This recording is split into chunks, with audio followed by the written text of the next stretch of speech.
got lipstick on my teeth. Oh no. Good evening, everyone, and welcome to tonight's episode of Hey Sister. Hey sister, how you doing? I gotta fix this. Hey, sister, I don't think we were going to see it. It wasn't like that That's all close right. up, but I hear you. Hey, sister, I'm doing well. Looks like we have a guest today. Yay! We do. We have a phenomenal guest with us this evening. So, hello. Thanks for tuning in. I'm assuming you know Alessandra Valet because you're tuned in early. Hey.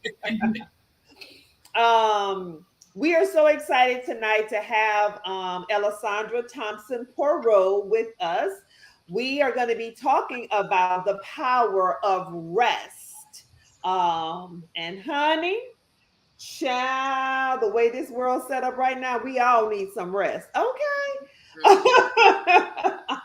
But in typical Hey Sister fashion, we want to first ask that you like, follow, share, subscribe. If you're interested in what we're going to be talking about this evening, make sure you hit your friends up real fast. Send them the YouTube link, send them the Facebook link. Say, hey, they're live now. Tune in. This is a conversation for you. If you know someone who's on the verge of burnout, on the verge of being completely depleted, you might want to share this with them and say, hey, I think you need to tune in tonight and be a part of the conversation. And that's what we want you to do. We want you to join the conversation in the comments. So we want you to get into the comments. We want you to ask questions. We want you to share your stories, your feedback, your opinions, because we definitely want to hear from you. But in typical Hey Sister fashion, we're going to start off with a couple of hot topics. Now, what's interesting is that our guest tonight, as she said, she don't tune into the news regularly. So she makes sure that's how she getting her rest, huh, sister? Yes, yes, I But am jealous. unfortunately, I'm a little bit of a news junkie and I tune into all the foolishness and foolery, but I have definitely tempered it. Um, we're gonna do a quick shout out. Congrats to Rihanna and ASAP Rocky. I don't know. I just would like you to know you spelled her name like your cousin, not like the actual singer, but Oh all well, good. how she spell it, girl? Hers is Listen. Rihanna. Okay, That's why yeah, and she's then that girl, Ri. So yeah, and then RIH. let me also put ASAP Rocky because for as talking to my teenage son, I realized he's only one of the ASAP clan. Like there's a whole ASAP clan. Did you Yeah, know that, there's ASAP Alessandra, by the look Ferg. of your face?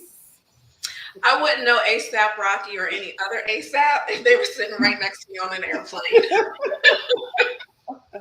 So congrats on your new baby boy, I believe it is. Congratulations. Anytime we can welcome a new life into this world, it is a wonderful thing. It's a beautiful experience to share. And welcome to the parenthood. I can tell you about that. The parenthood ain't for the faint of heart. So get ready. How about that? Yeah, so we also want to talk about a hot topic. So I shared this video with you, and sister, you said you had already seen it. The Juneteenth ice cream. So you said last year our friend Donnie Rose, who was on the show, he posted something. Read what he posted. Then we're gonna talk about this Juneteenth ice cream. Okay, let me see. He posted by next year you will be seeing white folks at the bar for Juneteenth rocking dashikis and downing 2-for-1 watermelon flavored jello shots. You heard it here first. Yes. And as we know, we are the purveyors of culture and we are the movers of culture in this country and everywhere around the world, actually. And so what's very interesting about this Juneteenth ice cream, this that is being introduced by the Great Value brand, which I believe is the brand of Walmart.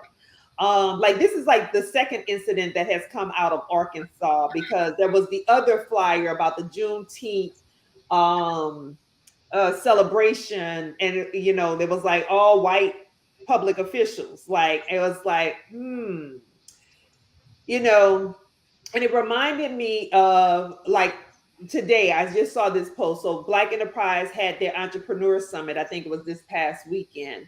And one of the speakers was saying, you know, people started to acknowledge or recognize us because they recognize this. They recognize the value of that dollar. So it's nice to see people with certain, because she's in the cosmetic business, you know, representing certain cosmetic brands, like the named brands, the Maybellines, the L'Oreals, or what have you. But when they don't mention the minted cosmetics, when they don't mention these other brands that were, you know, the FUBU model, the for us, by us, that were started by people who look like us, for us, by us, that's when it becomes problematic. And we know that our dollars, we are a large consumer block. So why then are we not really investing those dollars? So for great value to recognize, for Walmart, then you know they if they not there, I think Amazon is now the number one retailer, but they the number one in terms of big box retailers still. For them to recognize and create something because they feel it's an opportunity, we need to recognize that we need to spend our dollars somewhere else, not where we're tolerated, but where we're appreciated. But sister, I'm gonna toss that to you. What you want to say on the Juneteenth ice cream? That's what's the flavor in it, sister? Three. What's the flavor? It's like red velvet and something cheesecake. Hold on, let me, because you will keep on asking me these questions. I gotta ask you the It question. says, share and celebrate African American culture, emancipation, and enduring hope with your swirled red velvet and cheesecake flavored ice cream. And then there are two hands, one a brown skin hand, one a lighter hand. They're hand high fiving each other. Listen, with some musical notes around it. Um, it's problematic for so many reasons. Uh, Off top. the least of them being that it's great value. I mean, great value is the great value of ice cream. It's the bottom of the barrel ice cream. And, you know, great value is a knockoff brand. And so it just doesn't feel very authentic. And again, I don't know how that celebrates emancipation, eating ice cream. I just don't know, especially when so many African Americans are lactose intolerant anyway. So How about that? Now, Alessandra, I know that you said you don't watch the news, so you ain't been into these hot topics, but I know you have an opinion or a thought about this, sister. You know, I think it's just always interesting the ways in which these companies call themselves just so responding you or can get the visual. yeah, that's not cool. My dollars will not be going to that. And you know, I often wonder who is in the room with them when they're creating these projects. When they're, you know, it's one thing to bring it to mind and think, oh, maybe we should, but then when you say it out loud, who's in the room to say, yeah, no, that that's not it. Mm-hmm. And it seems like there have been so many missteps over the last several years that you would think that they would have learned, but it doesn't seem to be the case. So, you know, there's part of me that's like, well, maybe, you know, are we at a place where we're supposed to say, oh, well, at least they didn't just make it watermelon flavored? You know, because that would seem like that's what they would think. Oh, you know, it's black people. Let's get watermelon. I don't know. It annoys me on so many levels, and I think this is part of the reason why I cannot tolerate the news on a daily basis because of foolishness like this. Yeah, absolutely. Absolutely. Well, if you haven't seen it, you can search it, you can look at it, but remember that everybody's motives are not good. I mean, is a portion of every sale going to some kind of cause to, because I that's the other thing. Like, It's celebrating emancipation. I mean, where it's going, girl? Who they right, helping how are free you right now? helping to emancipate us in these, are you giving people loans to start businesses? And What about you know, reparations just for the people in Arkansas? Right.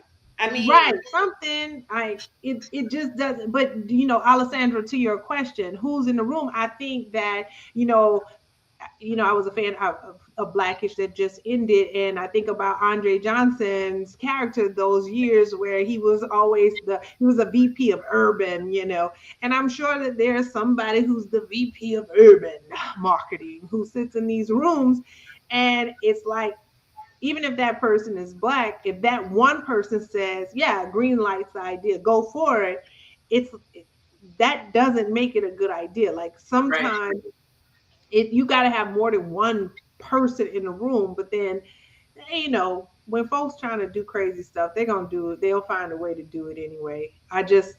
It's I just don't understand the point.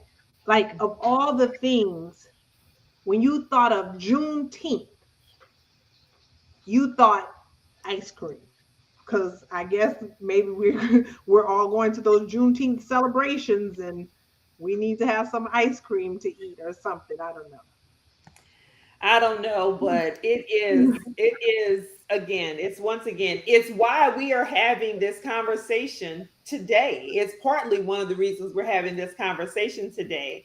Now, we're still in the month of May, which is Mental Health Awareness Month. So we want to remind you, if you need mental health support, reach out to organizations like the National Alliance for Mental Illness, NAMI.org, or even the Suicide Prevention Hotline. You can look at our conversation from last week and other conversations we've had around mental health and mental health awareness. And rest is a big part of mental health awareness, and taking care of your mental health. And I told some people, like, I have this little sticker here that sits by my desk right there. Y'all see it? And it says, be gentle with your mental. I had hands around the brain there. So we need to remember to be gentle with our mental. And part of that is getting rest. So Alessandra Thompson Poroj, she is your self-care architect. She is the owner and primary practitioner at WILD Center for Wellness, which WILD stands for Women of Worth and Destiny. She is committed to this work in helping women realize their full potential through her work as a yoga practitioner, also as a like I said, self-care architect, which includes many things. And she works with women who also have had fertility issues and helping them along that journey as well. She's a great friend, and I've known her many years now, and I'm just so glad to have you. And so I want to toss the first question to you is, when we posted this, I looked up a dictionary definition, but I want you to define rest for us. What is rest?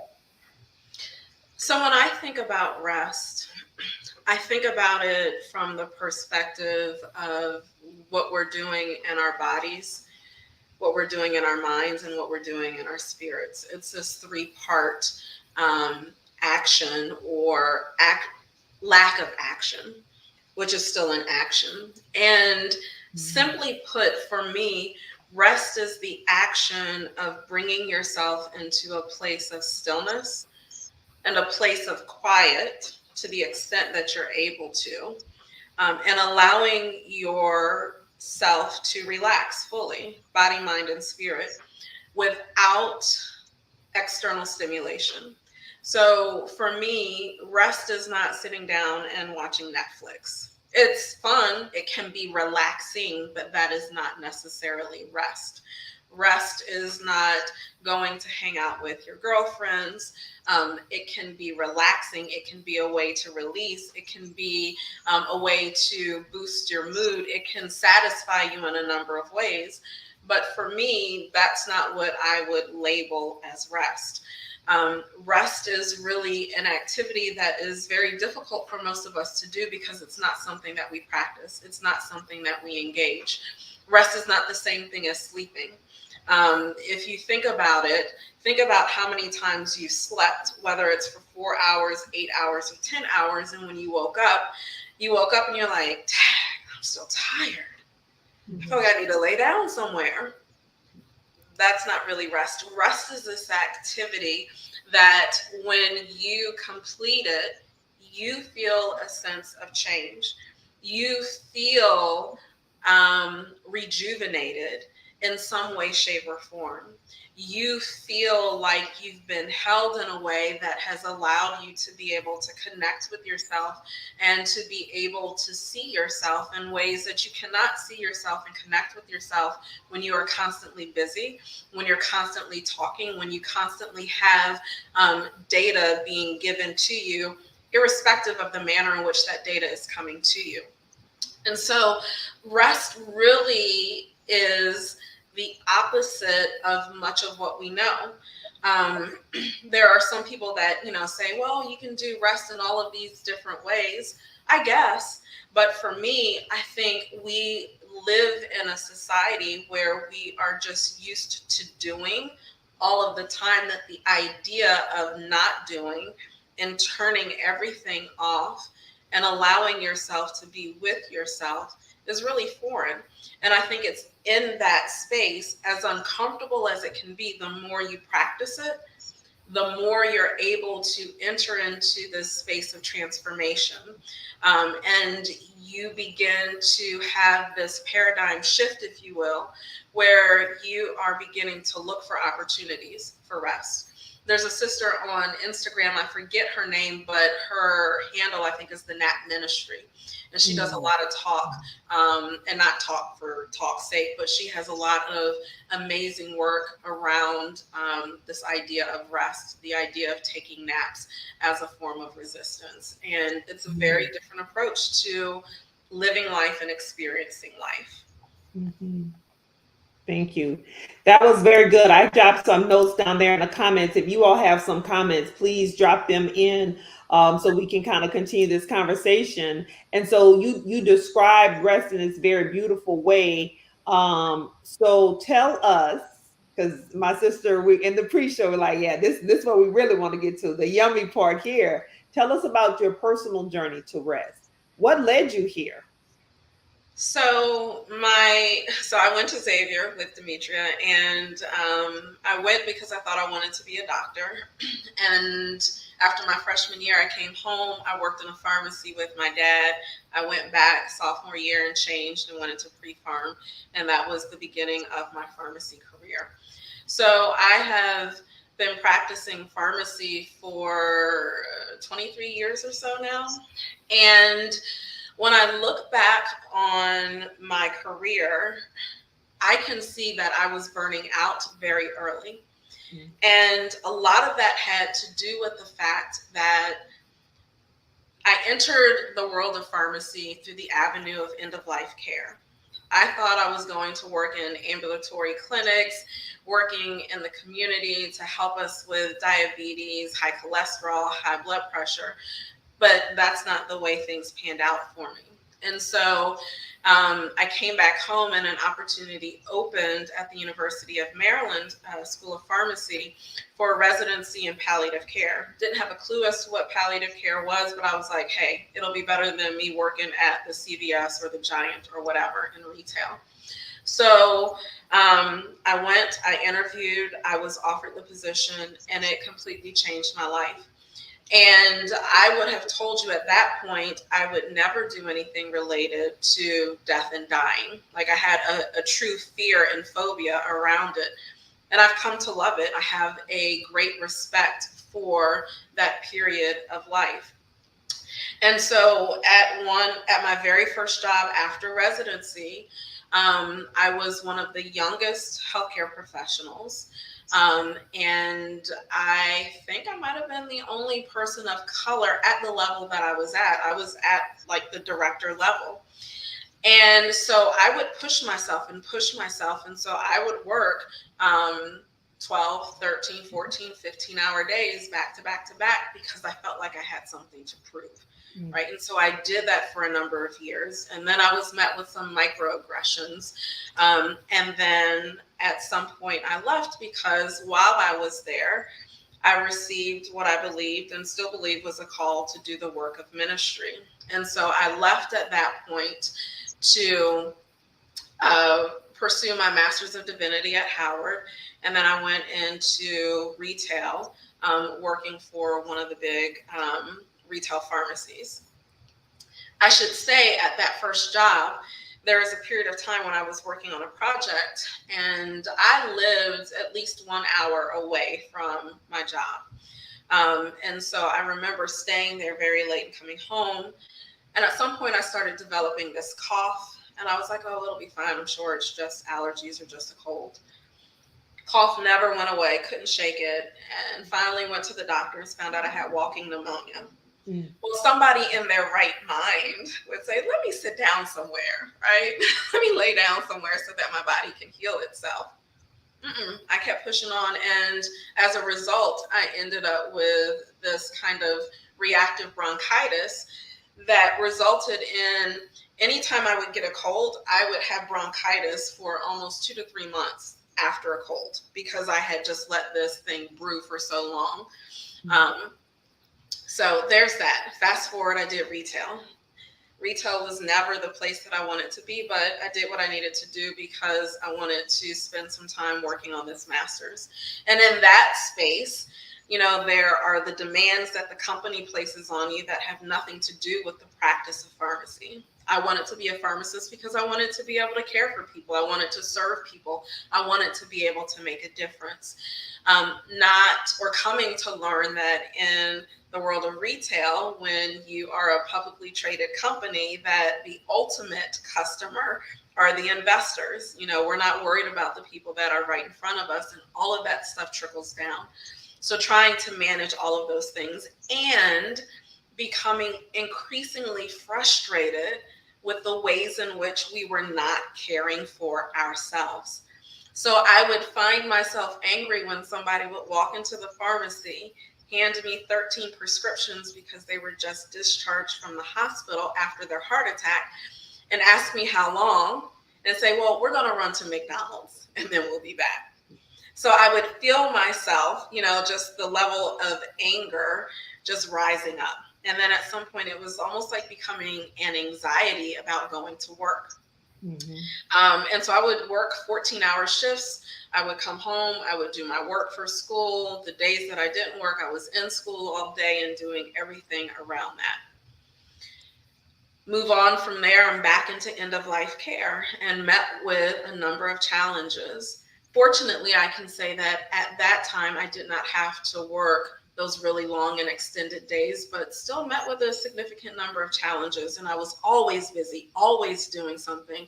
You know, my mother would say, well, are you going to rest this weekend? I'm like, rest? Who has time for that? I can do that when I get older. Move on to the next gig. And this is when I really, really started to burn out. And between the unrealistic expectations of the company, the unrealistic expectations of employees, the lack of support, being one of the only Black women in a room full of white males was very difficult, very challenging. In 2017, on our honeymoon, I started getting extremely anxious and I was like, I can't go back there. I just cannot do it. And so I had a very difficult conversation with my husband. He was like, baby, I don't understand what you're saying. Like, you don't have someplace to go. Usually when people say they're leaving, they got someplace to go. And I was like, I can't tell you that. I just know that I have to get out. And my sister, I remember her saying, I think you really do need to leave because I'm afraid that if you stay, you'll die there. Like you'll have a heart attack or you'll stroke out there because of the pressures. And so I put in I think it was almost like a 90-day notice, and I left. I resigned. I did it as best as I could. And the next day, and for almost 2 weeks thereafter, I would sleep for 12 hours a day. I was so exhausted. I was physically, mentally, and spiritually exhausted. And I would even go to the point of saying that I was broken in so many places that I didn't even know it. And that exhaustion and anxiety would manifest in me being short with people that I loved and people that I cared about. It manifested in me not caring for myself in consistent ways. And then when I started to care for myself in consistent ways, some things just were not shifting for me. Something as simple as, I'll just say, weight. And I know weight can be different for everybody. But for the kind of work that I was putting in and the ways in which I had altered my diet in a very healthy way and with guidance, there were things that just were not happening. I had my very first panic attack. I thought I was dying. I was like, I had just turned 40, had come back from St. Lucia, and I was like, this has to be a joke, right, God? Because you didn't allow me to turn 40 to then have me to die. And there would be days where I would just sit in the car and cry because I was so overwhelmed. I was so exhausted. I felt so isolated and so lonely doing that work. And so when I would sleep for those 12 hours, I would still wake up tired, still exhausted. Like 17, 18 years at that point had caught up to me. And it was like I was at such a deficit that I had so much sleep and rest to do in order to, I don't know that you can ever really catch up, but to begin to make a difference. And so during that time, I had to figure out, what am I going to do? Because certainly I'm not the one to sit at home and do nothing. And one of the things that I realized was that in all of that time, I had really lost sight of purpose and calling and what my dreams were. And so I happened to be sitting in front of my vision board. I did my first and only vision board in 2009, and it sits in my room. And I was looking at it, and on it, I had put women of worth, and later I had added the D for destiny. And I'd always thought that that would be some kind of church ministry thing. And I was like, well, God, maybe we can use that now. And so I spent a lot of time figuring it out, rolling ideas around, and then entering into this work. And sometimes I'm still figuring it out as an entrepreneur, but my energy is for women. My energy is for women to know their worth so that they can walk fully in their destiny. And I believe that self-care and the self-care through the power of rest is an avenue for us to be able to do that, so that we're able to connect with ourselves fully and completely, and in a way that is not harmful, a way that truly comes from a place of deep love and compassion for ourselves, so that we can walk fully in whoever it is that we are called to be, and whatever those capacities are. Yeah. That was beautiful, beautiful, beautiful. You are tuned in live right now with Hey Sister. We are talking with the wonderful Alessandra Thompson Poroj, who is the owner and primary practitioner at Wild Center for Wellness. We do have a question in the comments, and I want to put it up here for you. Jaime says, how has your definition of or approach to rest changed during the pandemic / work from home environment? So during the pandemic, that is actually when I started to practice restorative yoga. And I'll just explain what restorative yoga is quickly. Restorative yoga is a practice of yoga where the practitioner is fully propped in whatever positions that you are in. It is a practice where you are not looking to find your edge or to find or experience significant sensations in your body. You are staying very close to the ground, and you use props like bolsters, pillows, blankets in order to cradle you and to hold you so that your body can gently open and so that you can begin to rest. And what begins to happen is that there are shifts in the nervous system. So instead of your sympathetic nervous system, which is your fight, flight, and fright portion of your nervous system, it begins to come down. And the parasympathetic nervous system, which is responsible for rest and digestion, it begins to increase and it begins to find its balance so that we're not out of whack, where we're always in this state of kind of being like this and, feeling kind of wired all the time. But instead, we can get back to being the way that we were really designed to be, and finding this internal balance so that we can respond and be appropriate when things come across our plate. And so during the pandemic, it wasn't necessarily the pandemic by itself. It was really that string of incidents with the police and Black people that really set me into this place. And I just felt exhausted. I was doing my regular yoga practice and I was just exhausted mentally, spiritually, emotionally, physically. And I would sit in front of the TV and I would just watch and watch and watch. And I'd be on social media and I'd be reading and reading and reading. And, give me 1 second. What is happening? Well, for those of you who are watching, and I know where she is, she said thunderstorms are going to be coming through, so it may be impacting. But I did share a link here in the comments for you to go take a look at this article, the 12 stages of burnout, according to a psychologist. And one of the things, when you talked about that sense of needing to prove yourself, like that is the first stage of burnout, this compulsion that you have to prove yourself. And so I want people to start getting in tune and recognizing things that don't serve us, or even we've always kind of been on that teetering on that constant sense of burnout, even with some of the messages and downloads we had about what it takes to be worthy in certain workspaces and environments. So, but Yeah. continue on with the line that you were on. So I happened across, I don't remember if it was a post or something that I was researching on this thing called restorative yoga. And I started practicing. And I found it to be deeply healing and soothing for me in ways that other things were not.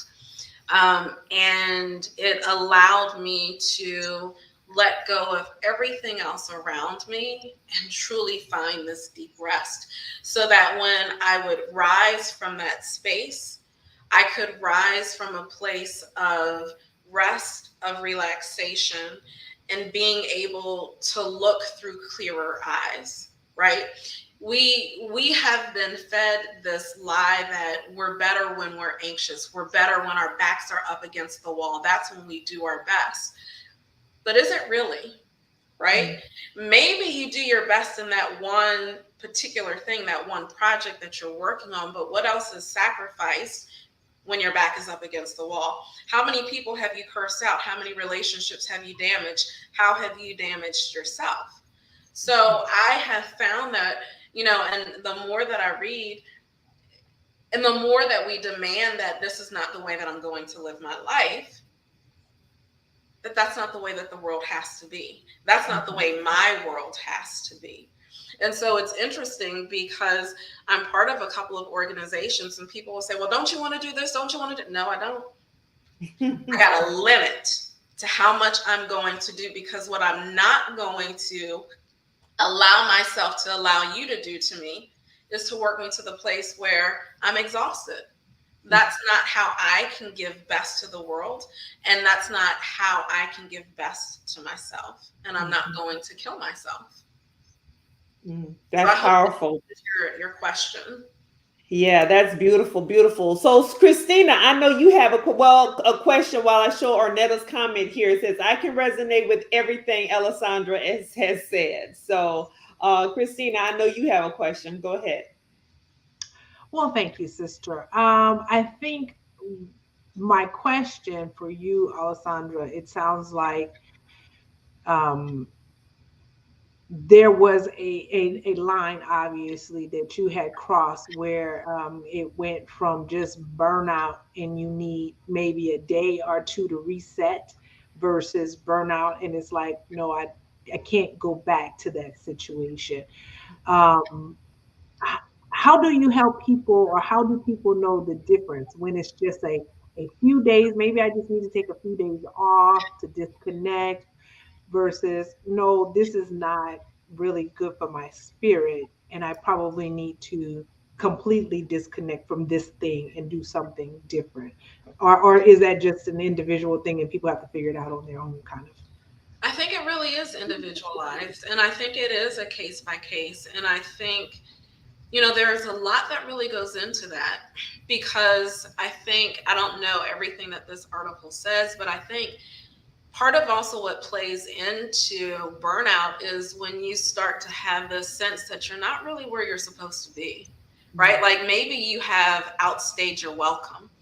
And so I think that becomes one of the defining questions to ask yourself about trying to figure out, is this just, I need to take a few days or take a couple weeks off, or is this, it's time for me to rethink everything that I'm doing right now. And it's a really hard decision. And I think because for me, it wasn't just a change of career, it's what I knew, right? This was my entire life was built around pharmacy. So everything shifted there, and that can be very scary. And depending on the supports, the ways in which you set up your life, there's a lot that can be riding on that. And so I think sometimes we push that to the side, the idea of, okay, this is not where I'm supposed to be, because our lives are built around it. There are people that are depending on you. And so to answer your question directly, yes, I think it is an individualized question. It is case by case, and it requires, I think it's helpful to have someone like a coach like Demetria help you walk through and think through those things so that you can make the best decision for yourself and figure out how to proceed. Yeah, that's that. Woo, let's see. We got another comment here. Or some underlying stuff you need to purge that affects your overall well-being. Yeah. Yeah. Um, you talked a little bit about the difference between sleep and rest. If you could speak from the perspective of what happens when we sleep versus what's happening with our body when we rest. So you talked a little bit about the sympathetic and parasympathetic nervous system starting to level off, and there are all of these body processes that Mhm. we take for granted that happen when we sleep and that happen when we rest. Can you tell us about the differences? So part of what happens when we sleep, most of us we have dreams, whether we remember them or not. I am a very active and vivid dreamer. I say I'm a dreamer like, I think it was Joseph in the Bible. I have dreams that I can tell you everything that happened. Sometimes they are wild and crazy. Like, y'all, I had a dream the other night. Carlos and I were in the car driving, and I looked behind and I was like, like Kanye behind us driving this pink car with two people behind him in the car like he was the chauffeur. And then I was like, that Joker don't look like he's stopping. And sure enough, he didn't stop and he ran into us. And then Kanye was like, well, I guess we gotta wait for the cops to come. So these are the kinds of things that happen for me in my sleep. Now imagine if you remember all of these things every night when you dream, think about how active that space is. And I don't remember how long the dream state is, but sometimes when I wake up after being asleep for 8 hours, I'm like, whoa, that was a lot in my dream. And I feel tired now. Like I need to lay down and just rest. So sleep is something that we do automatically because our bodies have to do it, right? You can only go but for so long before your body begins to shut down, before your mind begins to shut down, because your body has to have a way to be able to restore itself in a physical way. When you are resting, you can be fully awake, but that kind of withdrawal from everything allows your mind to enter into different states where you're not quite getting into a dream state, but you still have an awareness of being awake, but your body is really settling and melting. your mind is settling and melting, and you're not chasing or investigating, you're not turning under stones to look for things. Everything is, I like to say, is really coming into this place of stillness, and if not stillness, maybe these very, very gentle waves, right? If you think about a lake, and when the lake is very still, how you have that beautiful reflection of everything. And every once in a while, something might drop and you have some ripples, but eventually they fade away. It's almost like that experience in rest, where your body finds this place of stillness. Now, granted, it takes work, because if you've not practiced rest, it can be very uncomfortable. It can be scary. You can think, you know what, I have something better to do right now. I have a million things on the list of things to do. And it can be a challenge to carve that time out for yourself, um, and do that, and to practice that, so that that becomes a regular part of how you self care. Yeah. Christina, you have another question before I go into our another one over here? Well, I don't know if this is where you were going or not, but of course, I would like to understand how to practice rest because Mm. um, I know for myself, I'm always feeling like my mind is going, and um, it's it gets to be uncomfortable. Like I don't know how other people experience, life and the things that go on in their brain, but I'm often feeling like it's just so many things happening over and over and over again. I don't even know how to sort of shut it off and allow myself to have that period of rest where all these other competing thoughts are not coming into my mind. So, how do you Mhm. practice rest? So, one of the ways, my favorite ways of practicing rest, for myself and with clients, is through the practice of restorative yoga, because it is not just the physical body that gets to rest, but it's also the mind and the spirit. And so I use several techniques. The first is getting the body comfortable, because if the body is not comfortable, your mind can't settle down. Now, you think about it, when you can't get comfortable in your seat, all you keep thinking about is, how can I get comfortable in the seat? And it might not be right in your forefront of your mind, but you keep on moving, right? And you're like, my back hurts, my hip, and whatever it might be. And so there's all this shifting. So the first objective is to get the body really comfortable. And we maneuver the props whatever ways we need to, for whatever the shape of the pose is. There's no perfect shape for whatever the posture is, but we maneuver the props in such a way that ultimately the goal is for you to be able to surrender your body to receive the support of the props. And for most women, that's really hard, because what do? We're the ones who are the support. So we're used to being the ones to give and to do. So it is this practice of asking ourselves and inviting ourselves, granting ourselves permission to surrender and lean fully into these physical props, which is, this truth and reality right here for our body, but it's also a metaphor for us that's asking us, are we okay with, maybe even just a little bit, with surrendering and allowing support? However that support might come. It might be your mom, your sister, your friend. It might be a coworker. It might just be some random person that's like, baby, can I push that cart for you?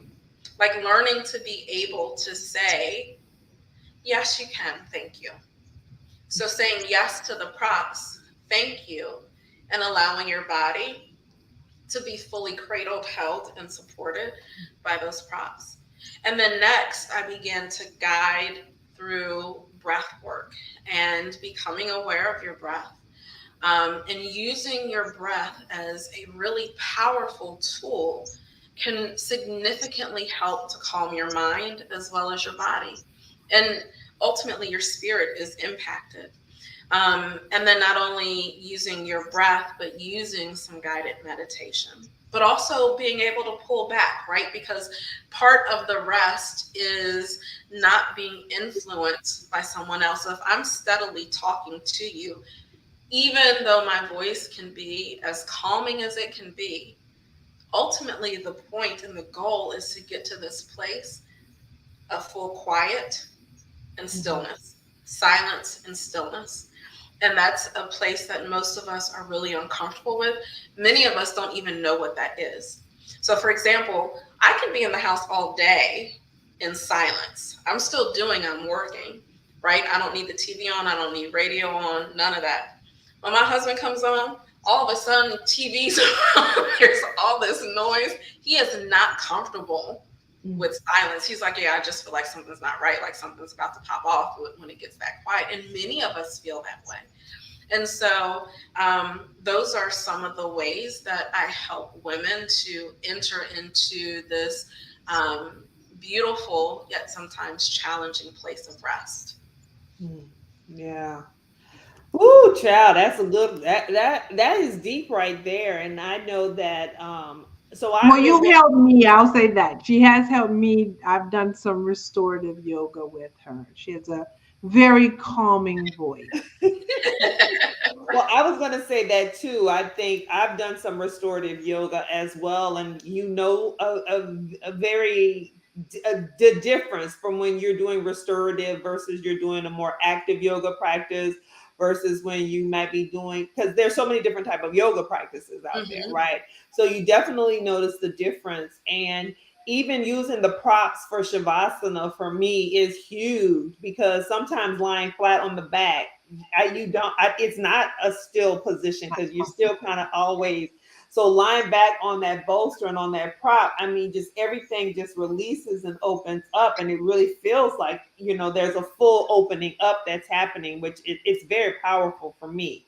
um we have a comment here, and then I'm going to go into the next question. A comment says it can be a challenge because society thinks if you rest, you're not as productive, weak, lazy, etc. I believe people feel they'll lose their credibility or stance if they take some great rest. So people go and go, not understanding how imperative it is to rest. And I think that's powerful. I think the same goes with sleep. Mm-hmm. People go and go, and they deprive. Because I remember a few years ago when Gary Vee was the hot thing. It was hustle hard and hustle and this, that, who was the hot thing. And when people were talking about, oh, I'll rest when I'm dead, I'll sleep when I'm dead. And it's like, no, if you don't sleep, you're gonna be dead. Mm-hmm. If you don't rest, you're gonna have a heart attack. Mm-hmm. So how much Well, wait, rest? before we jump into that, Demetria, because I wanted to say something about the comment that T-Top made, as well as what you were just saying, because I remember years ago hearing, Diddy say, oh, I only sleep 4 hours a day or something. And I think Diane Sawyer had said something very similar. And so even with talking about doing restorative yoga, it's not comfortable at first for a lot of people because you don't feel like you're doing something. It's like, I'm supposed to be doing something. It's yoga, right? And it's really about, again, finding that place of stillness. And even like today, I didn't do anything today. Now, obviously I've done things, but because they don't fit into these certain boxes that we've created for ourselves, then it feels like you've done nothing. Although we work 5 days for a job in a week, and usually, you know, we do more than 8 hours of that a day. Sometimes we get 8 hours of sleep.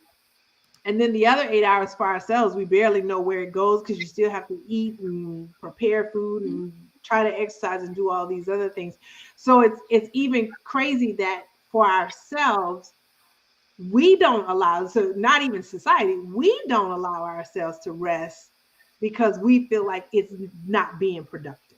Yeah. And, I think it requires that we really begin to redefine what being productive means, or even like begin to throw that term out.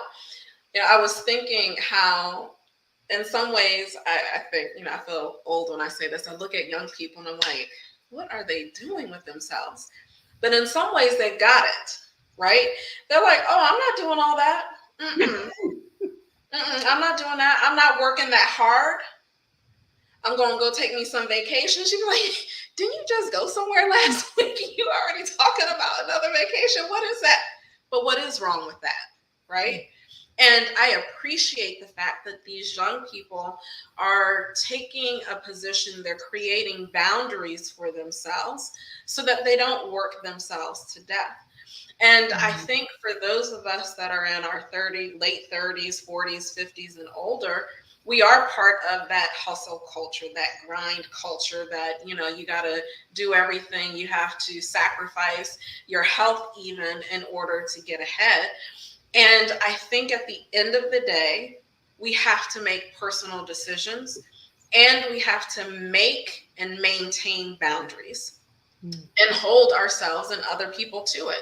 It's like drawing a line in the sand and we don't allow people to cross it. And if they do, we have to say, I'm sorry, but this is my rest time, and not feel embarrassed by it. It is not being lazy. If somebody wants to define it as so, that's fine for them. But for Alessandra, she's going to rest. And I think the more of us do it and we say it plainly and clearly, it becomes more of a norm. And then I think it becomes more of a movement. And then it requires businesses to begin to make some adjustments where there are not these expectations that, oh, people are just going to work overtime. No. No. That's not the expectation. Where there's the expectation that you take your leave, you take mental health days, you do those things that you need to do to be able to truly rest without the concern. And I say this because I had a job where I always felt like I was calling people on their day off. And I felt awful about that because it's like, these people, they're supposed to be off. They don't want to see my name showing up on their phone on their day off. Right. Well, I my company is very different now, but I've met people who I've talked to, and we do have a wonderful perk called sabbatical, where after 4 years you can get 4 weeks sabbatical, or after 7 years you can get 8 weeks sabbatical. But there are people who would pride themselves on saying how they didn't take their sabbatical or what have you, and it's like that's not cute. Stop saying that out loud. Well, we got a comment similar to that. Tiffany says, those are my exact words. I'll sleep when I get to heaven. I seldom get restorative sleep and rest. And I know it's not good, but bad habits are hard to break. And you were alluding to it. We have another comment here for you, Christina. It says, we had a great Sunday school now, Christina. Don't forget that. That was highly productive. But you also talked about some of those, the impact on our health. So carrying extra weight, our hormonal imbalances, and other things. So we know that it says between 6 and 8 hours, I think, is the sweet spot. Well, how much is good? That's for sleep. How much is good for rest to really kind of, that kind of really helps, as you said, balance out that sympathetic and parasympathetic nervous system? I would say again that is individualized and it's a case by case situation. If you can give yourself 5 minutes of rest, 5 minutes of rest is better than no minutes of rest. It's like if all you can get is 4 hours of sleep, 4 hours of sleep is better than no hours of sleep. And I almost think that the recommendations for sleep have actually increased. I think it's like 8 to 10 hours now that they're saying that we really need to really feel quote unquote rested, and to allow our body that time to be able to reset during that time of sleep. Ideally, I think if you can get yourself 60 minutes of rest a day, then that's great. But the reality is that all of our lifestyles don't necessarily allow for 60 minutes. So if you can give yourself 5 minutes on a daily basis, take the 5 minutes. And I suggest that you start with something small and grow. And if you're working with a practitioner, that can be helpful because then you don't feel like you're doing it by yourself. You have someone co-journeying with you. But start with 5 minutes, right? Because 5 minutes, we know how it is when you're waiting for 1 minute for that microwave to go off. You looking at that thing every 2 seconds and thinking, how come that joker ain't gone off yet? Mhm. 5 minutes of rest when you first start, it can feel like an eternity. Yeah. And when you have those 5 minutes, you can rise and think, oh my gosh, I feel so good right now. Right. And you begin to lay the groundwork, and it's a practice. You begin to practice resting, right? You won't get it right the first time necessarily. You might even fall asleep when you do it, and that's okay because that's just what your body needed. But as you begin to grow the practice, you'll find that your body is craving more. Your mind wants more. You want to mark off this time that is specific for you to be able to only rest, not to do anything else. Yeah, I know for me, so we've worked together as well, and we do a combination. So some days I'm like, it's restorative day, it's restorative day. Other days it's more active, like, okay, I got to really work on these shoulders and this back. So that having that yoga practitioner, someone to guide you through the process is so very powerful. But I will say, even with me in experiencing it, with you as my co-journer, as you say, there are times when it's like your body knows exactly what it needs, because you'll be like so in like this state, and then all of a sudden it's like you you turn on and it's like, oh, I'm good. It's like your body knows exactly. It's really a strange thing.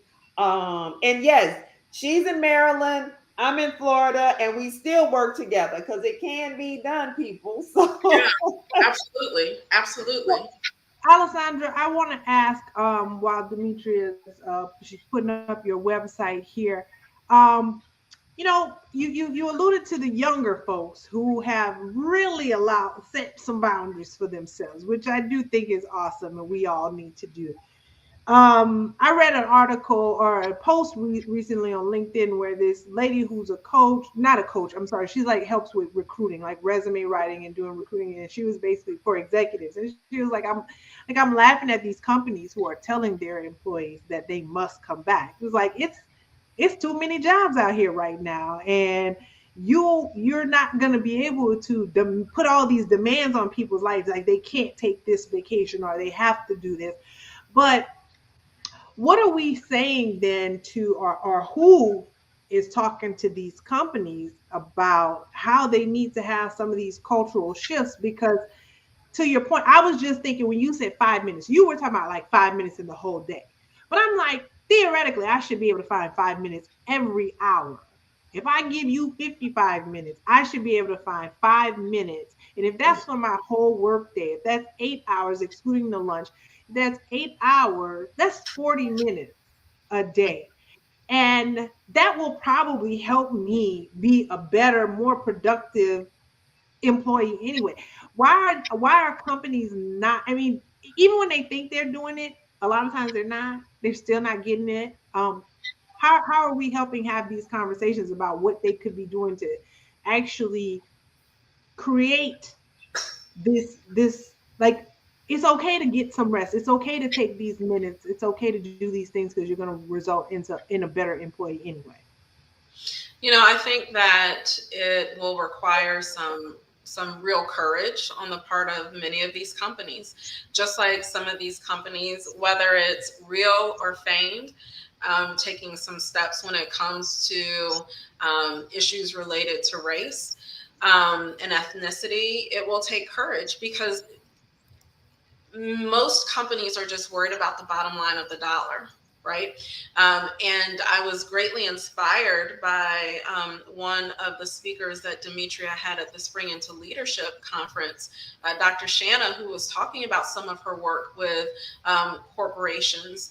And I think if more corporations begin to work with individuals like her, work with individuals like me, people who are really focused on this, and not because they want their employees to be more productive, but because it's the right thing to do, right? It's the right thing to take care of your employees, to grant them permission to be able to rest for real. And not because you want them to now be able to type 50 words an hour instead of 45 words an hour, but because that's the right thing to do for them.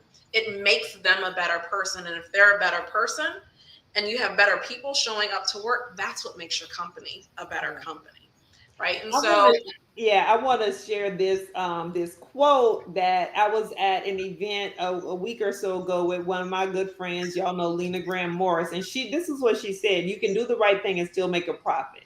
This was to absolutely. a CEO forum, and it was related to something else, but it goes to what you're saying. Yes, they had sleep pods and all these different things that they put in some of these corporations, but the expectations was, yeah, you would go to sleep so you would stay here longer so you could do more stuff, right? Yep. Well, Versus, but a lot of times though, you put in a sleep pod and you have people who watching to see who goes in the pod and takes a nap. right, exactly. And it's like that, that becomes a part of the cultural landscape as well. Um, so to your point, it should be because it is the right thing to do, but we know that most companies are not going to just do something because it's the right thing to do. So if it is because they become a more productive, kinder, less agitated employee who shows up every day and makes your company look better, Yeah. fine, whatever the reason, but just do it. Well, Mm-hmm. Jody put here, companies do not care, not all, but most. And I think that when T Top said cultural shifts earlier, this is where cultural shifts have to take place. And like you said, it has to be it's like that, that pond analogy. It's like that one pebble starts a slow ripple, and then before long the body of water has resettled, but it's completely different than what it was before because that ripple happened. But also to Christina's point about there being so many jobs open, you know, we can do a better job of looking for other opportunities. Like we don't have to stay where we are. If we can find another place that's going to give us what we want, then we ought not feel like we're obligated to stay and be with a company who doesn't honor us enough to allow us to be able to take off time, to Mm-hmm. be able to care for ourselves and to be with our family. So, I think some companies may be forced to make changes sooner than they want to because, the pool is open and you can choose where you want to go. Mm-hmm. Absolutely. Yeah. And I think to your point, Christina, about that 5 minutes per hour, I would go a little bit more than that. I do believe you should give yourself at least an hour a day. That's how I coach my clients. But again, that hour doesn't have to be all at one time, right? Well, It can that's be, why I said if you yeah, just did it during yeah, your work day, 5 minutes, that gets you up to 40 minutes in over an exactly. 8-hour work day. Exactly. So that's that stillness, that silence and that stillness, that's that disconnection, and however it looks and works for you. But the key thing is that you come out of it feeling, as you said, restored and rejuvenated. Mm-hmm. We have another comment before we get ready to close out for today. Wow, cause with the rest, they would get better employees if they allowed them to work their prime hours too. Some do great work from 1 to 6. Like, why 8 hours? Who came up with that? They say after 5 hours. Most employees are done, so they're wasting their company time. Yeah, that is a very, very true statement Yeah. about the time and like you said, people came up with these arbitrary. We have these arbitrary things because we were once an agricultural society, and that's how the workday is even based off of people going to farm. Mm-hmm. That's how the school day is based off of Mm-hmm. people going to farm and having to be back. So I mean, it's like then it's based off of the old industrial revolution model, and it doesn't have to be that way. And one thing we did learn from the pandemic is that when forced to, we can change.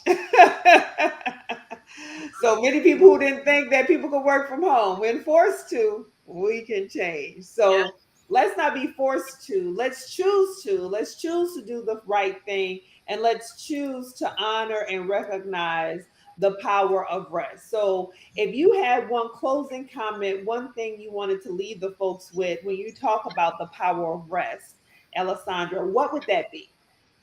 So before I have my final word, I do want to say when it comes to rest and you're resting in your home, try to create a sacred space to be able to do that, right? Where that space is reserved, marked off space, so that when you know you enter into that space, when your family sees you going into that space, they know what you're doing. There's not, mama, what you doing, baby, what you doing.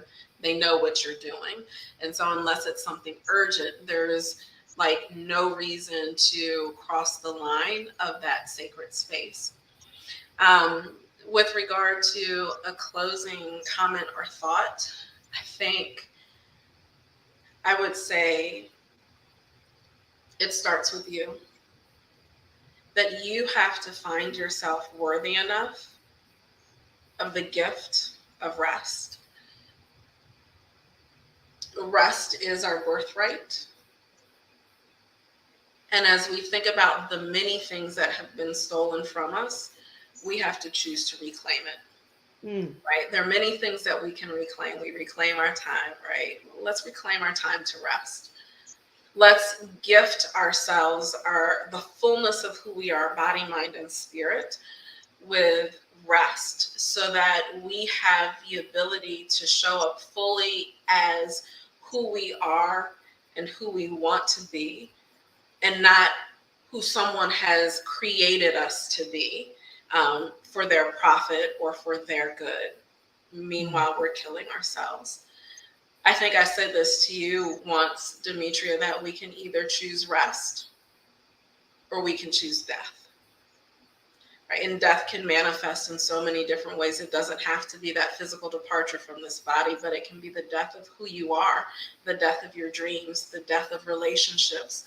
And so, to sound a little sermonic, choose you this day. Right? You can choose. And the choice can be hard, but you don't have to start with huge steps. You can start with 5 minutes a day. And as I say that, beginning June 1st, I am going to start, I don't want to call it a challenge, but calling it rest with me, Shavasana with me for 5 minutes a day, every day for the month of June, to begin to cultivate this practice of rest. And before you know it, it will become a part of you, and it's something that you demand, that you require, and that you're not willing to surrender, because you recognize how valuable it is to you first, and then everything that spreads from there. Yeah.